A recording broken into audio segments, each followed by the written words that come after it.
Good afternoon, everyone. Live from Silicon Valley, California. This is Success Sadhana. My name is JM, and I welcome you all to a program today where we'll discuss keys to successful relationships. With our speaker today, Vaish, a veteran Bhakti yogi, author, and former monk. Welcome, Vaish. Welcome back to another episode of Success Sadhana. Thank you very much, JM. No place I'd rather be. Thank you very much, everyone, for joining in. It's a busy part of the day for everyone. It's a good respite, at least for me. And it is deeply heartfelt that you all take the time to join. Certainly today will be about relationships because according to one of the ancient wisdom literatures called the Bhakti Rasamrita Sindhu, modernly translated as the nectar of devotion, it's the rasa or the enjoyment we get from relationships that we all work for as we set up an economic base or a place to live. We move about the world in relationship to others. And the worst kind of torture, according to some world organizations like Amnesty International, is to put people in solitary confinement. There is no worse torture for a human. So there's a real point to our lives when we have good relationships, and there are some principles, age-old principles that we can apply to enhance them. What do you think? Subhadra nodded yes. I got a thumbs up from JM and Deva Prasanna. Thank you. Irma, thank you. Sounds good. So Chandu, thank you. Let's start off today with a little bit of introspection. We're going to look at the mantra Nitai Gauranga. And I'm going to give you a C note from the Tempura so we can enter to a little bit of trance of introspection. And this is a sample of mantra meditation. Mantra, man means mind, and tra means to deliver.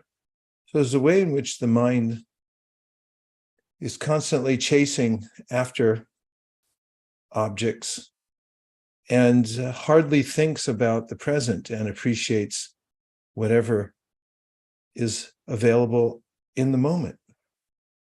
I think about the future, what I might get, what I need. I think about the past and what I might have done or wish I had not done. But how about just the present moment right now? This is spelled phonetically, but Nitai and Gauranga are two avatars of the Supreme Avatar in the sense of there is a theory in the ancient Vedic literatures about sound vibration. It's the way that we can connect to a higher stratum beyond the dimension we're in now is through sound. Sound is resonant. For instance, we use ultrasound to resonate with things that are within the body that we can't see with our naked eye. We use sonar to resonate with objects and land formations within the ocean that we certainly can't see with our eyes and otherwise would be undiscoverable. But the sonar, the sound vibration resonates with them and gives us a perfect picture of what the ocean looks like geographically and also what other objects might be there. And similarly, mantra, which is a sound vibration from beyond the stratum of the material world, resonates with our higher self and helps us to discover our connection to our original conscious source that's personal and is love personified. So when we chant the mantra Nitai Gauranga, we're connecting with two avatars, Nitai and Gauranga, who appeared 500 years ago to give this special practice of meditation and whose names also have this quality of transcendence. And when we chant them, we open up this channel to the spiritual realm. So I'm going to put on some sound vibration to help us to concentrate. And this is from a beautiful instrument called the tanpura.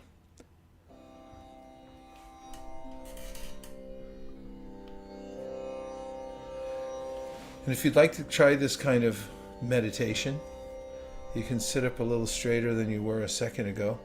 It brings your mind to attention. And try closing your eyes, or you can just look at the syllables and the landscape that JM has put up on the screen.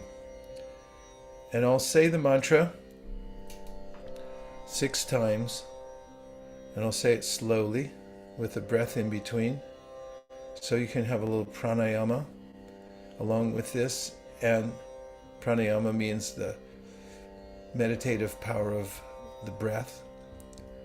And if you'd like, you can follow along with me behind muted mics.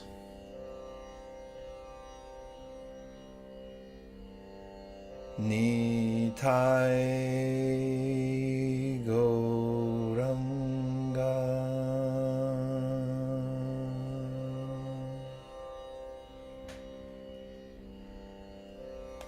Nitai Gauranga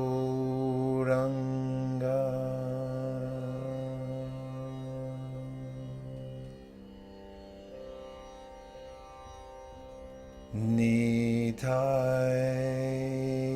Gauranga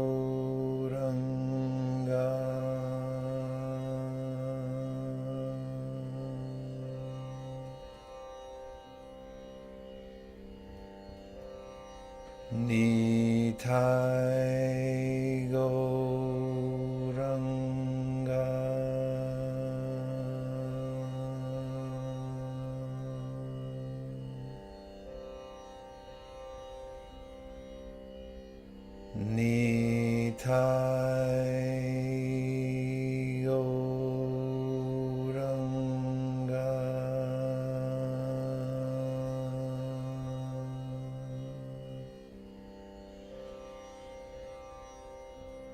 Nitai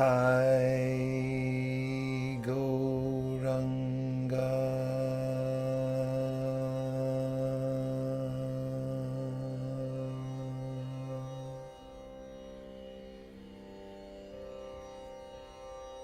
Nitai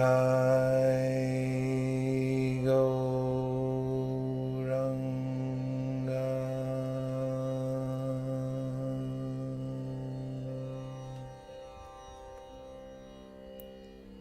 Now just take a moment to be aware of your own consciousness. You're within a body, which in the wisdom literature is known as the field, and you're the knower of the field. You're the witness of it. You're not your body, but you're the conscious entity that illuminates the body.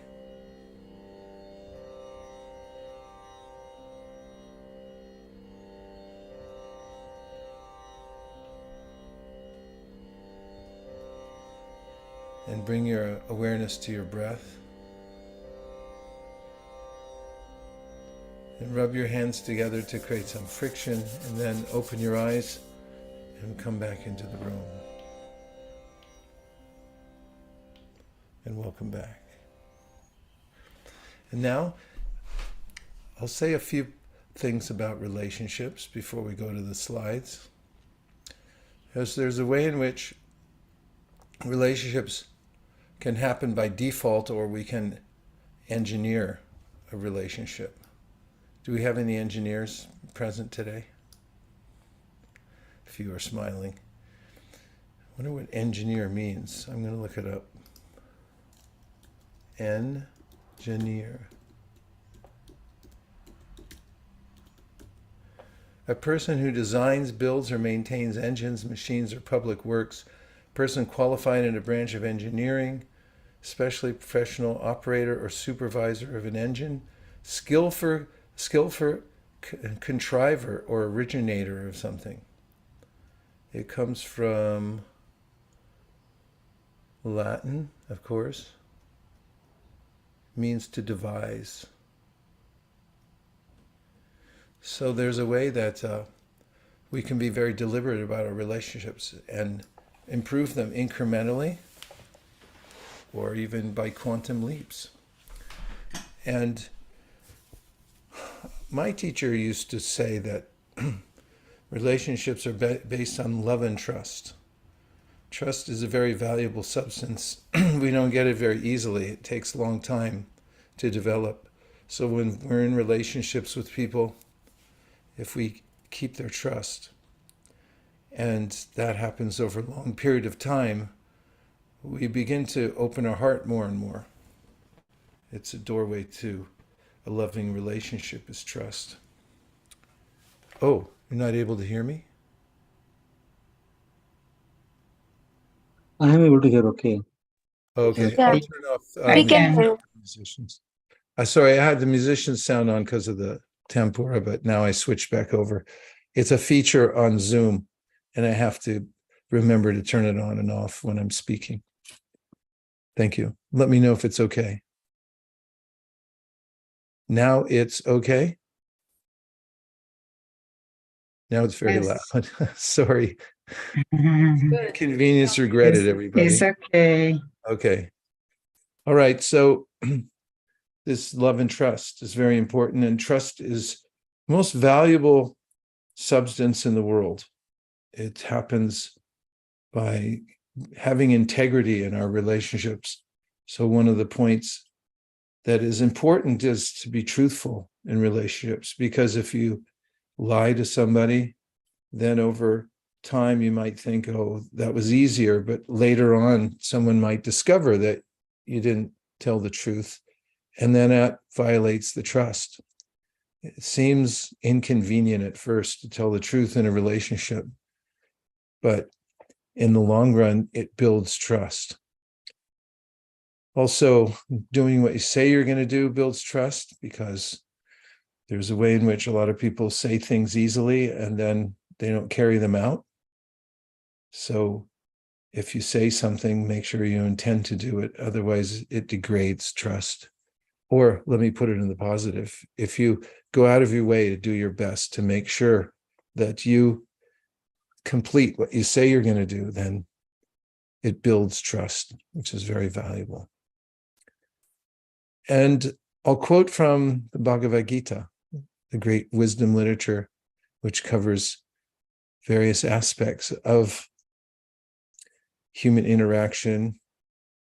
And in speaking about those who are especially congenial, mentions that one who works with a sense of service and who also works on him or herself to control their mind and senses becomes dear to others.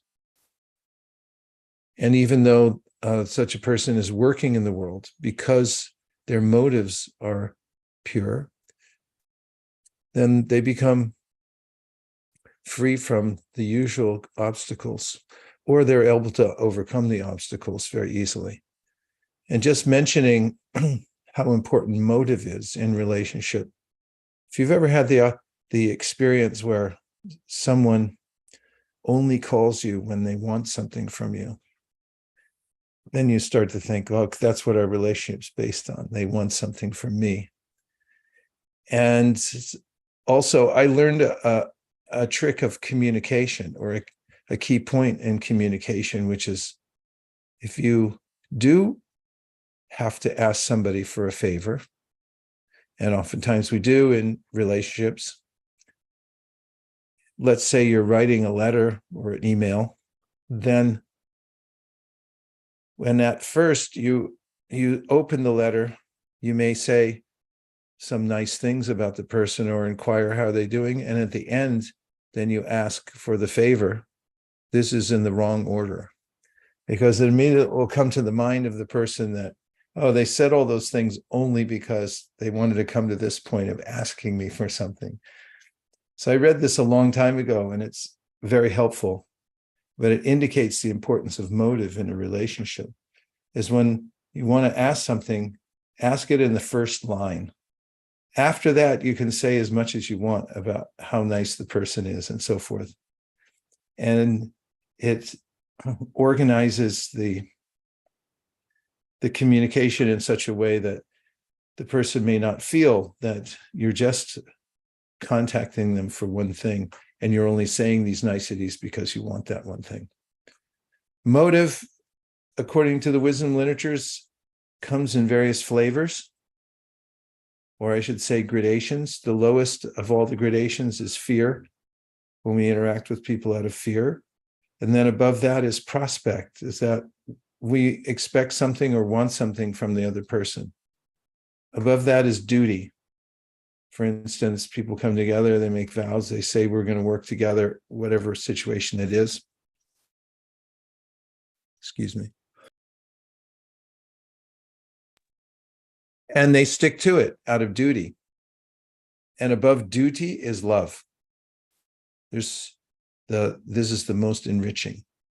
So examining our motives when we're in relationship with people, when there is a loving relationship, there's so much that can be done and exchanged. And as it goes down in gradation, in terms of motivation, then it becomes less and less valuable.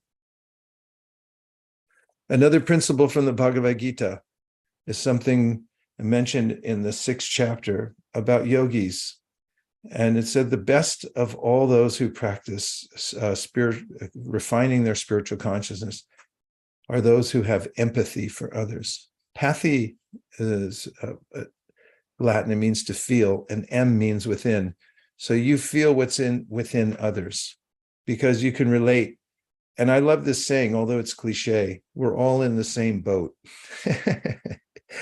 It's just so appropriate because so many things happen to us and we complain, well, everybody's in the same boat. And if we can appreciate that about people and see that everyone goes through the same kinds of sufferings, the same kinds of ups and downs. Yes, people may be at different economic levels or in different stratums of society, but the main point is we're all in the same boat here in this world. We all ultimately end up in the same place. So one of the foundational aspects of universally good relationships, according to the Bhagavad Gita, is to have empathy. Just appreciate others for what they're going through. It's the same things ultimately that we all go through. And the next foundational principle in relationship is attention. It's quite uncanny, actually. This is the most readily applicable of all the principles. And it acts immediately and it acts perfectly. And that is that the more quality attention we give to someone in our relationship, the more the relationship improves. And you can test this out this very day. As soon as you get off this, in fact, you can even do it now. I mean, I'm noticing that you're paying attention and I really appreciate it. I mean, the fact that you're sitting there and I'm watching you and you're looking back, or if you can't have your camera on because you're working or whatever, I appreciate that you're there. I mean, just the fact you're giving attention here is monumental in a relationship. And you can test this out in any realm, especially if you're face-to-face with people. You may notice, first of all, that when you relate to people, you may not give them your full attention, especially people you're used to being around, and you get into routine and they walk in, you do your thing, they do their thing, you barely say anything. Or if you do, you may be multitasking. Try for just an experiment for experiment's sake. Whenever you're communicating with somebody who's near you in your environment, whether it's at work or at home, just experiment and see about giving 100% attention to that person. If you were going to give 100% attention to somebody today, what do you think it would entail? Pop quiz. Sorry, I didn't warn you there would be quizzes. But there you have it.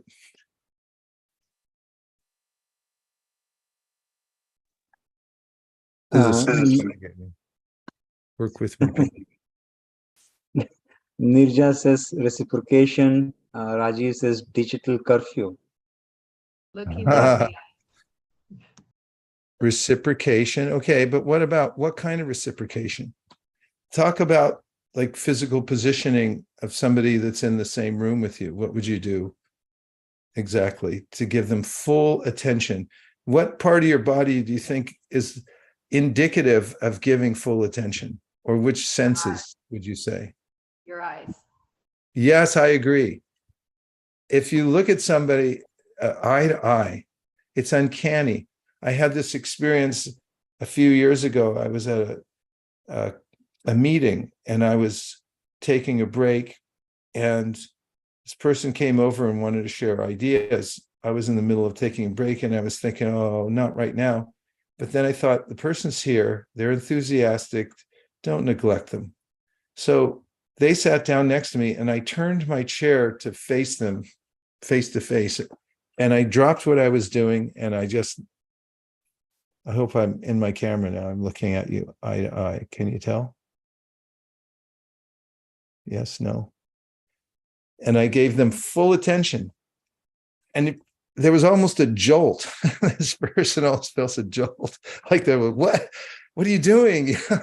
Nobody gives full attention. It's so rare. Maybe 50%, 60%, 70%, never 100%. And it suddenly changes the relationship. The person feels so grateful that you just put down what you had in your hand. If you're holding your phone, put it down.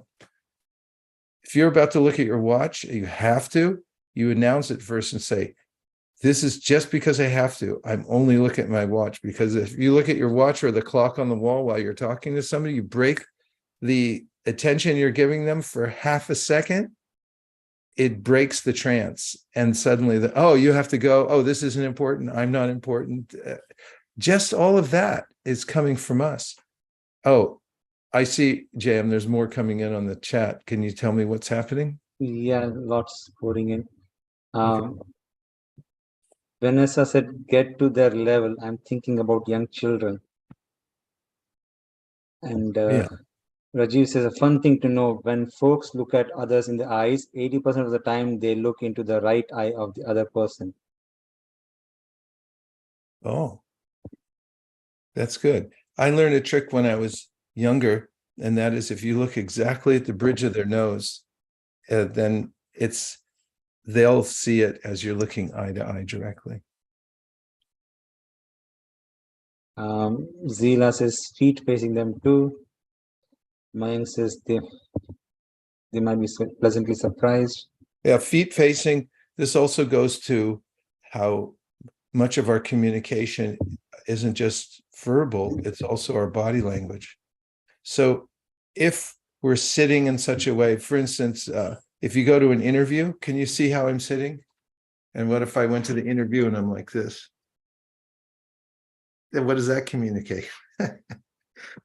Meh, maybe not so interested. If I'm sitting straight, just like we always say before we start our meditations, sit up a little straighter than you were a second ago, because it brings your mind to an alert position. And it also is a signal something serious is about to happen. You're sitting up. If you were in a classroom and you sat in the front row and you're like this, sitting before the teacher will reciprocate with you. I've experimented with this before when I was in college, and I would just sit up in the front row and I would listen intently. And most people aren't doing that, but the teacher immediately notices. It can be telegraphed by the body language as well. Oh, this is such a great experiment. You have to try this. It'll revolutionize the way you relate with people. You might have been with somebody for 20, 30, 50 years and not given them full attention for a long period of time. But if you just try it for a second, you'll notice that it has an immediate effect. Okay. So another point that's universal is about a service mind. If you're thinking about what can I do for you, and you're offering some service, this is a very powerful way to develop a relationship, especially when it's unmotivated. if you give someone a gift of your time or assistance, or you give them something and you're not expecting anything in return, the result is inordinate. Just recently, I thought of a person who I really admire, and they do a lot of good work around the world. And I just called this person up with no demand. This person is in demand because they're a professional mediator and a conflict. They what's that called? Conflict resolution. He worked for the government for a long time and has worked for many different organizations. And I was just thinking of the person and appreciating. So I just texted and said, I need to talk to you briefly. And all I did was just appreciate the work that he does. I didn't ask for anything. And he was so shocked and surprised and delighted by this that he wrote me back the next day and said, you really gave me some encouragement, because there was this sense like it was no tit for tat. It was unmotivated. I really was just appreciating the person. And this is an irresistible force. If you give a gift and you're not expecting anything in return, then the person's heart just really opens up. So that's goes to motivation, and it goes to this point about unmotivated service. Okay, I'll roll right through a few more points before we'll take some more comments. Comments means reflections, anything you heard that stuck with you that you think is applicable in your life. It would be nice to hear. And also, if you have questions, you may feel that something I said needs a caveat, that yes, but what if this happens? Or what if it's this situation? There's a lot of those. Okay, communication. This is part of relationship, clear communication. So one point that can be practiced is to remember that the subject people are most interested in by far is themselves. And you might notice it about yourself, that you're mostly interested in topics that relate back to you. In fact, in any group conversation, one might notice, I don't know about you guys are a special case. You're above a lot of the fetters of the, but I would just say that one might notice that there's a conversation going on and I'm waiting to bring the topic back to myself. Yes, but I've done that before and I know that already. And let's talk about me for a minute and how it applies to my life. I've listened in on conversations like on airplanes, and I can hear that tendency, and I can hear it within myself also. So if you very consciously enter into a conversation with someone and you very deliberately take interest in them and keep asking more about what they do and what they think and so forth, you'll notice that that opens up a channel that because people aren't used to it. Most people have this experience that you say something, you ask something, but then it's to bring it back to you. So remembering that the subject that people are most interested in is themselves is helpful in a conversation. Be patient. Don't try to interject your thing unless it's really called for. Listen. Sometimes I don't listen when I'm talking to somebody because that voice is going on in my head. When they stop talking, I'm going to tell them something much better than what they're saying. So I don't actually listen to what they say. And another is to ask questions. Questions are very powerful. They lead a conversation to deeper levels. And if you ask questions of people, then you can find out more about them. And you can also bring the conversation to more and more sanguine levels. And then about criticism, because sometimes communication leads to somewhat of a debate. Not that we just agree with everything everyone says, but there's an old principle that is very helpful, and that is to assail philosophies, not people. Avoid the ad hominem. Ad hominem means an argument or reaction directed against a person rather than the position the person's maintaining. And in a conversation, in a relationship, if you don't assail the person for holding the philosophy, but you just assail the philosophy and separate the two, you're likely to be able to preserve the relationship and thrive, even if you have a difference of opinion. Now, I'm going to interject one last point, set of points here before we go to discussion and a few slides. And that is a book I read a long time ago that I found extremely useful for navigating the world of relationships. And the book is called The Four Agreements by Don Miguel Ruiz. And in this book, he gives 4 agreements you can make with yourself. And if you do this, your relationships will drastically improve. I'm giving a lot of information so far today, aren't I? I mean, I'm just hoping it's not too much. So I'll stop after this and we can discuss. The first is be impeccable with your word. Impeccable comes from a Latin word, impecciare, which means without sin. So don't lie and be very careful about pernicious talk about others. Just be impeccable with your speech. If you're angry, don't speak. If you're emotional, be careful what you say, because it's likely to be less rational than when you're not emotional. But be careful about your word. The next is don't take anything personally. If people say things about you, you practice this, one of the hardest things to do, but don't take it personally, because the ego wants to defend itself and say, no, I'm not like that. I never did this, and so forth. There are times when you do have to defend your reputation, but you still don't have to take it personally, because if you have integrity, then there's nothing to defend ultimately. And also what comes out of other people when they say it, it's coming from their perspective, according to how they filter what's going on in the world. The third is don't make assumptions. This is really a funny one, because oftentimes when something happens in a relationship and somebody says something, does something, I assume it means more than it does. Has anybody ever done this before? For instance, somebody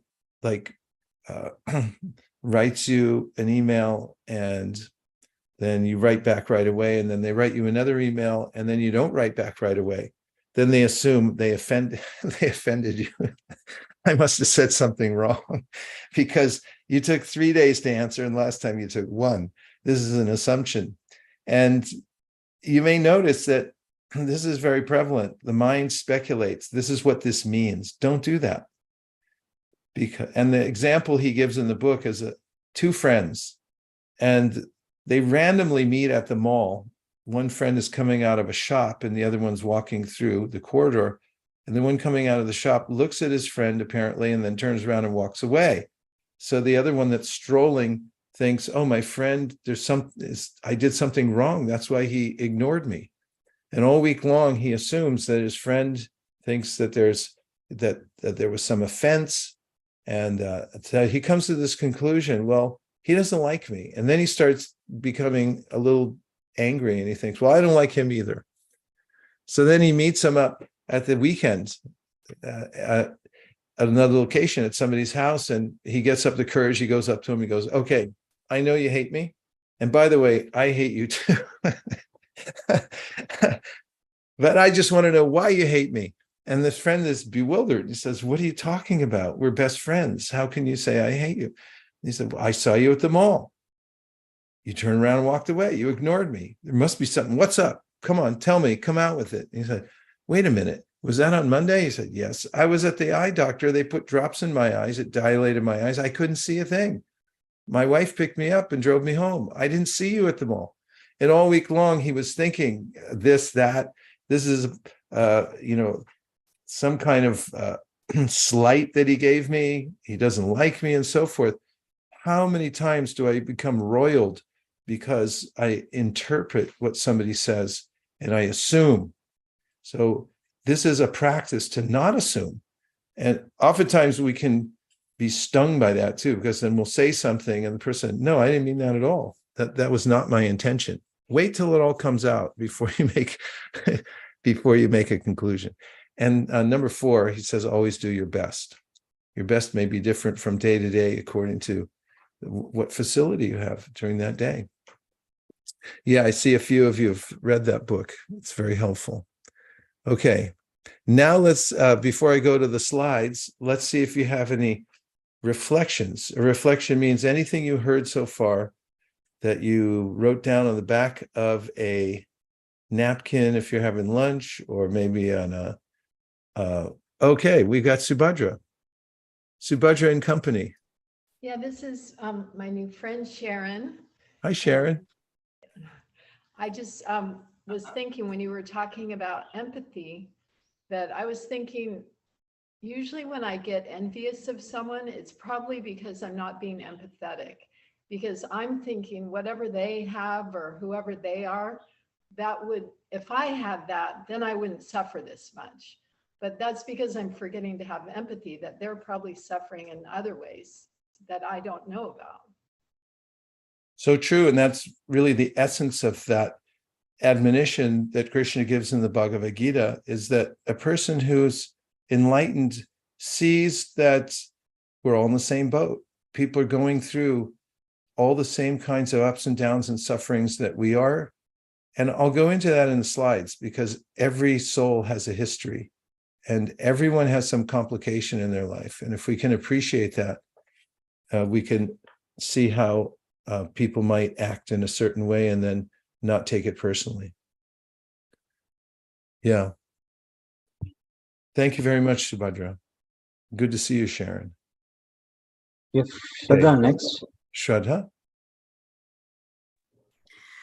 So this is about the point that you made, do not take it personally.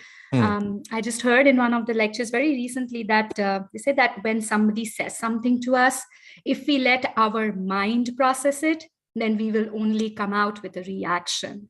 But if we let our intellect process it, sit on it for some time and think about it, and then what we give out is a response and not a reaction. So we'll have to get into that practice of letting our intellect take better control of ours, not of our mind. Yeah, this is a nice formula. It's good to have these formulas. As I opened this program today, I talked about having some tools, the wherewithal to deal with people in relationships. And that reminded me of my friend who's in conflict resolution and mediation, that he said that there's a formula, and that is the more emotion goes up, the more rationality goes down. And you might notice it, as soon as you become emotional about something, don't say it. Wait, especially if you're angry, don't let it come out. Don't type the thing now. Wait till your emotions become controlled by your intellect and by your intelligence, and then say it, and it'll be much better for the relationship. Gidget, good to see you. Uh-oh, we can't hear you. We can see you, but we can't hear. But don't worry, we can read lips, because we've been on Zoom since the beginning of the pandemic. Sound's not coming. You're not muted, but it's just the microphone may not be hooked up somehow. All right, we'll keep working on it, and then you can give a shout out at any time and I'll come right back to you. Or she could type it and you could read from what she says. What a good idea. That's good. You can use the chat box too, and we'll read it out loud. JM, let me know when it comes up. Sure. Okay. So Let's see if there's a couple more reflections. Yes.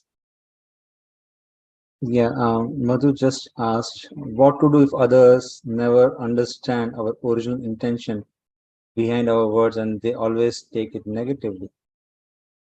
What to do if others never understand our original intention behind our words and they always take it negatively? Is that others plural, like everybody, or are we talking about one person in your life? Sometimes it's a person who's predisposed to being negative, and that can happen. And I have a slide about that we'll talk about in just a minute.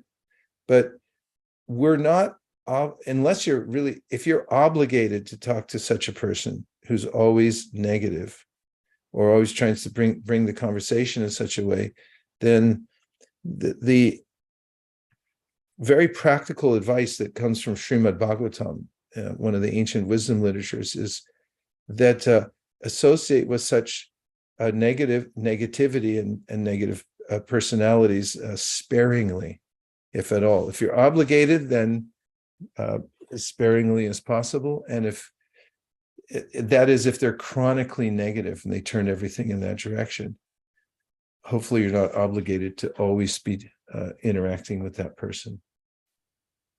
Okay. I'm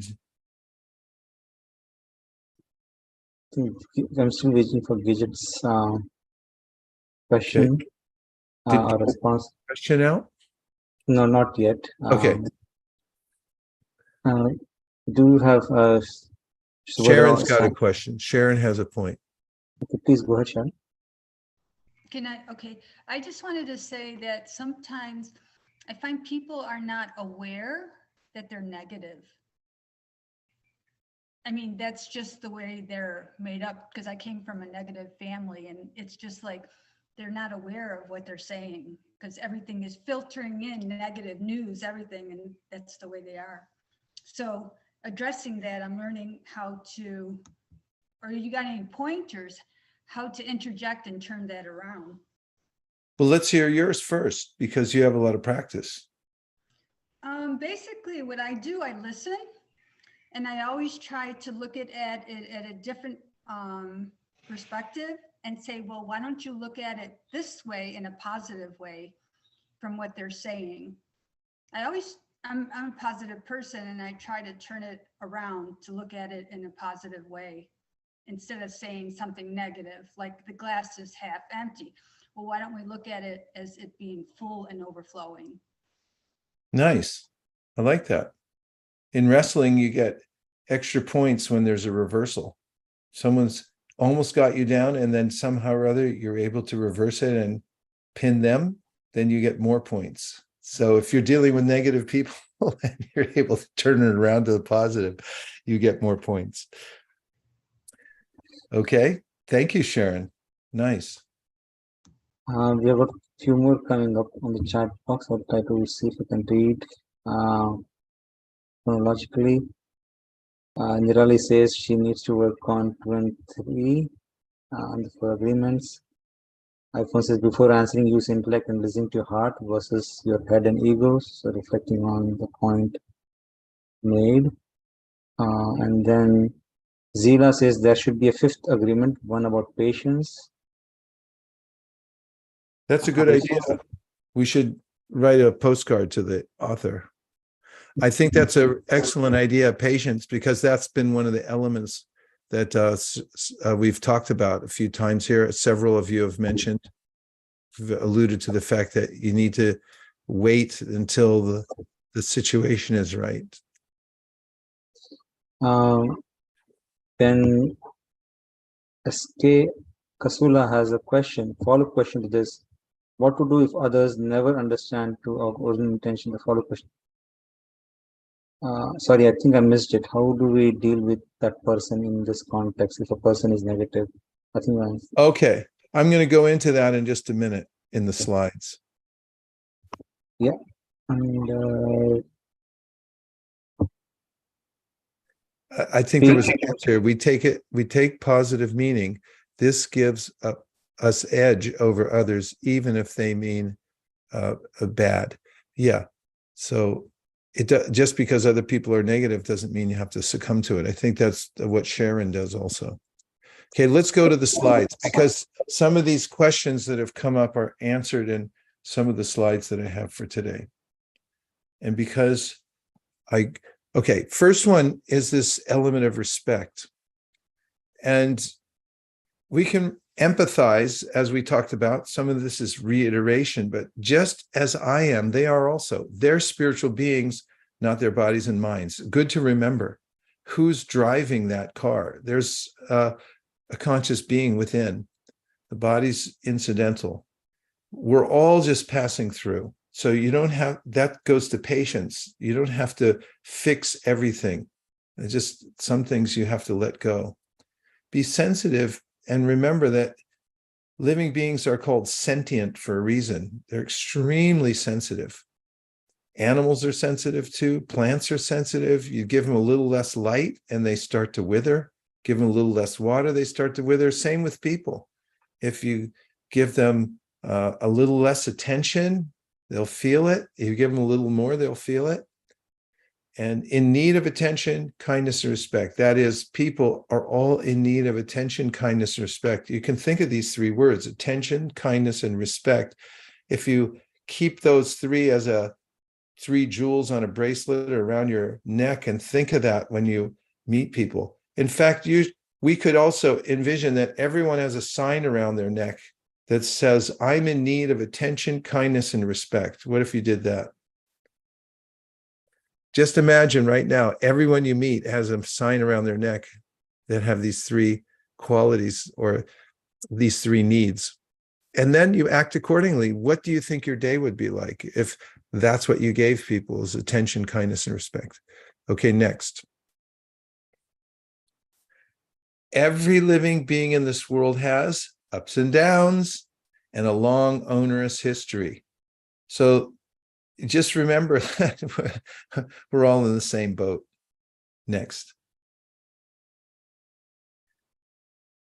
Here's another one, just as a life hobby, is that proactively cultivate alliances. You never know who people are. You can't judge by their external or who they know. They could be the cousin of the most important person who turns out to be the most important person in your life, in relationships. But you can always do with more supporters, and adversaries, not so much. So be careful to try to cultivate alliances with people wherever you go, whomever you meet. Whatever goes around comes around. So if you make that a proactive process, that try to make alliances with people, then you'll notice that those relationships become very valuable to you more and more. Great picture, JM. So we talked about this a couple of weeks ago, and that was the Vedic alliance formula. With different people, you offer various reciprocations. So for seniors, be respectful. For equals, make friends. For juniors, be benevolent. That's a formula for being at peace of mind in relationships. And what if you made a daily plan to actually listen to people, to give them appreciation where appreciation is due, and to say something encouraging to people? Poke your head in somebody's office door and say, like, hey, you're really doing a good job at this or that. Catch people doing something right and encourage them.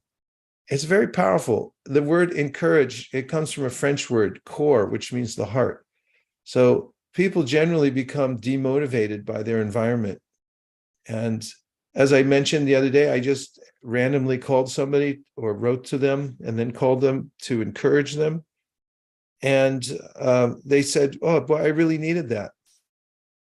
I really needed that. The world's got me down. Not many people take the time to encourage others. It's a sure way to develop deeper relationships and make new ones. Next. The other is gift giving. Give gifts and appreciations at appropriate times throughout the year, if you make a plan for that.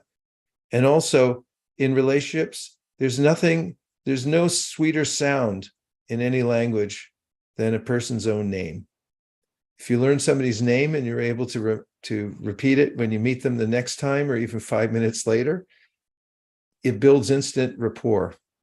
And the opposite can be true too. You forget their name, it's like, oh yeah, they don't really care. What's in a name? Everything. Next, make a lifetime plan to stay in touch with well-wishers. Keep those relationships. There's a song I learned when I was a kid, which is make new friends, but keep the old. One is silver and the other is gold. It's very important to have well-wishers in your life. So stay in touch. Keep those relationships alive. Next. So how to deal with gossipers? Gossip is pernicious. It degrades relationships. If you talk about others behind their back, there's a way that your relationship, even in your own way that you relate to them, becomes degraded. What to speak of if they have a sense of that you're talking about them behind their back. So never participate, which includes listening. If you're very strict about this, not to gossip about other people behind their back. Bring conversations towards solutions. Gossipers hate that. Say something complimentary about the object of the gossip, and this positively ruins a gossip session. If some people are saying negative things about a person, you just lob into the circle there like, yeah, you should see his kids. He's got great kids, and he raised them. Like, hey, you ruined the whole thing. We were just getting started to tear this person apart. Next. How to deal with bullies. This actual formula. Objectively describe the behavior you see and say how it makes you feel. Tell the bully what your boundaries are. Document what the bully does, when, where, and how. At time, place, everything, you should write it down and escalate it methodically but dispassionately. Don't stand for bullying. Next. How to deal with complainers. Listen carefully to understand their actual need, because it may be just the tip of the iceberg. There's something below the surface that's bugging them. And then reframe the situation for them. I know how you feel. I felt like that before. Here's what I found. I wanted to mention this to you, Sharon, because you talked about the way you turn things around in a conversation when people are negative. This is a formula that's used by people who are dealing with others on a regular basis, especially taking complaints from others professionally. They use this formula and say, oh, I know how you feel. First, empathize. First, honor their objection. Listen carefully to their actual need. Honor the objection. You can say, I know how you feel. And then if you have a circumstance that you can relate back to them, say, I felt like that before. This happened to me also. And then say, here's what I found. And it's a very gentle, empathetic way to turn the conversation around. I'm just laughing at that picture. Okay, I'm going through a lot here, but it's because of the time. Now, here you go. How to deal with a fanatic. Are you all ready? Don't. You're not obligated. If somebody's a fanatic, they won't give up their position. That's where they live. They live to be contrary to everybody else because that gives them strength. So just don't deal with them. I took that from a favorite book of mine called How to Win an Argument. A professor from New York University who teaches language. And he had this in his book. I always appreciate it. It just saves you a lot of time and consternation. I mentioned this already, to assail issues, not people. So you can go to the next one. And remember, if as soon as you remember that the person is not their body, nor are you your body, you're actually a conscious being within the body, it changes the way you relate to people. It's just like if you're on the road driving and a car cuts you off, you may become angry because you forget who's in the car. If you actually knew the person in the car and knew what they were going through, or if it was your best friend in the car or your mom, you wouldn't get angry because it changes your perspective. So it also, when we relate to people and we think, oh, there's a spiritual being inside this body. Next is when you speak, remember that you're a spiritual being also. You're not your body and mind. You're actually separate from that. That's just the vehicle we're in now. And we filter the way we see the world and the way we interact people through the body and mind. So keep this recognition that we're actually spiritual beings. Here's a few extras. honor objections. When people give you an objection, if you try to bat it away really quick, it just intensifies. So first honor the objection that people give you, then you can deal with it. It's pretty much the same as feel, felt, found, but it's another way to put it. It's to honor people's objections. It makes a really powerful way to communicate. Much of this, you notice, is about communication, and relationships are dependent on that. Next is, don't speak everything that's on your mind. You find this, that if you say 20% less of what you think you have to say, you'll notice you save yourself a lot of trouble in relationships. Things come up, you want to complain, you want to be right about the conversation, or just there's various impulses to speak. And if you learn to resist those and not to become non-communicative, but communicative, but to be very selective about what you speak about, what's on your mind, that makes a big difference in the relationship. You'll notice it yourself. And then remember, this too shall pass. Whatever comes up in your relationship with others, if you are patient, who was that? Somebody in the said that should be the fifth agreement.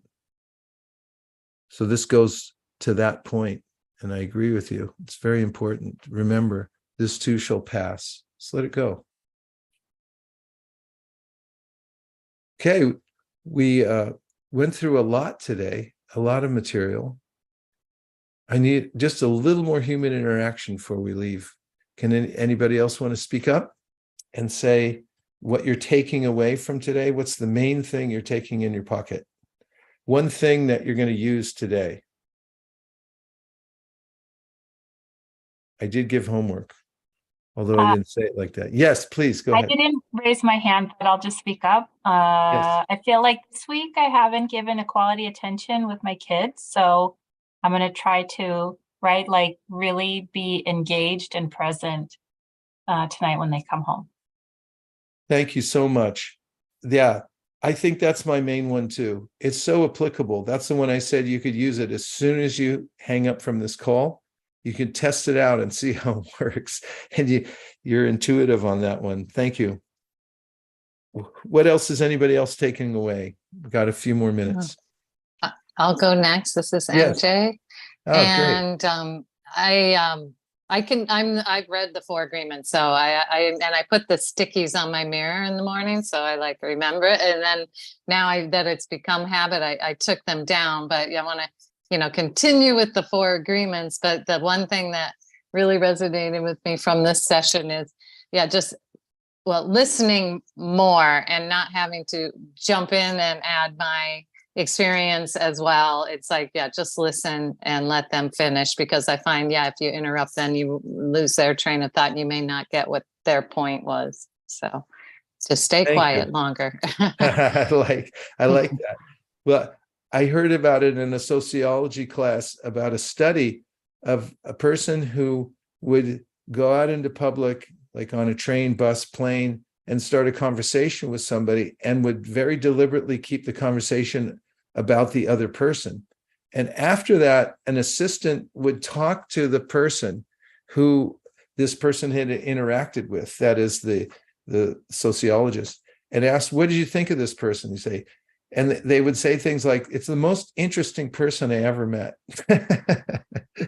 which gives a little clue about how well that works. Thank you very much, MJ. Okay, one more. Somebody gets the last word here.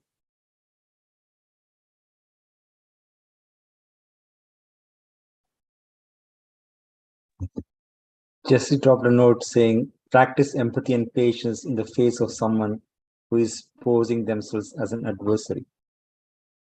Yeah, it's something that comes up in the Bhagavad Gita. Krishna says, don't become your enemy's enemy.